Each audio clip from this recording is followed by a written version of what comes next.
Haji Aminur Rashid has been working for BNP since 2006 when Colonel Akbar Hussain passed away. He took over. And after that, from 2006 to today, he has been working hard to organize this party. Mr. Tareq Rahman, have you seen last few days? All the people have been behind him. Every day they are doing missions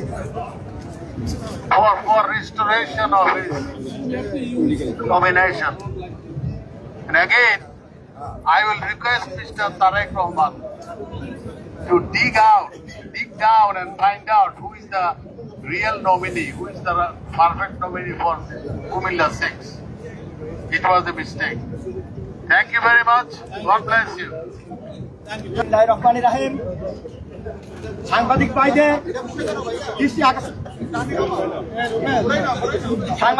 দৃষ্টি আকর্ষণ করছি। সাংবাদিক ভাইদের প্রতি আমার অনুরোধ থাকবে,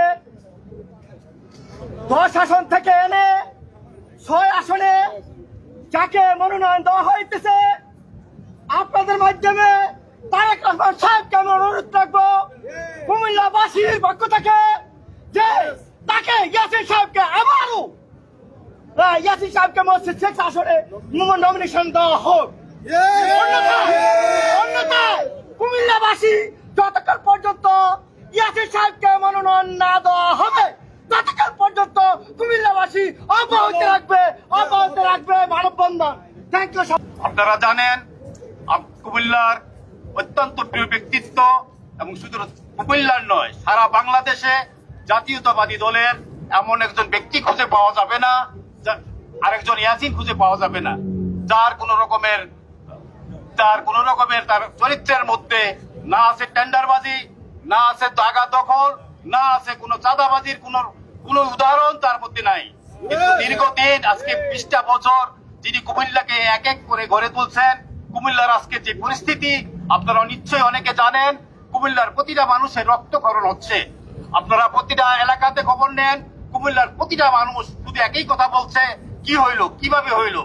আমরা এমন একটা ব্যক্তিকে আজকে তারেক সাহেব তাকে নমিনেশন না দিয়ে যে মহা ভুল করেছেন, আমি আবারও অনুরোধ করব আপনি বিবেচনা করেন, বিবেচনা করেন হাজী আমিনুর রশিদ ইয়াসিনকে আবারও আমাদের নির্বাচনী এলাকায় 6 জন্য মনোনীত করেন। একমাত্র উনি পারবে কুমিল্লা 6 আসনকে তার পূর্ণ বিজয়ের মাধ্যমে আপনাকে উপহার দিতে। আমাদের একটাই দাবি যে ইয়াসিন ভাইকে নমিনেশন দেখ। উনি অনেক কষ্ট করে আসছে, আমরা ছোটবেলা থেকে দেখে আসছি উনি মানুষের জন্য অনেক কাজ করে আসছে। আমরা এটাই চাই, একটাই দাবি যে ইয়াসিন ভাইকে নমিনেশন দেখ।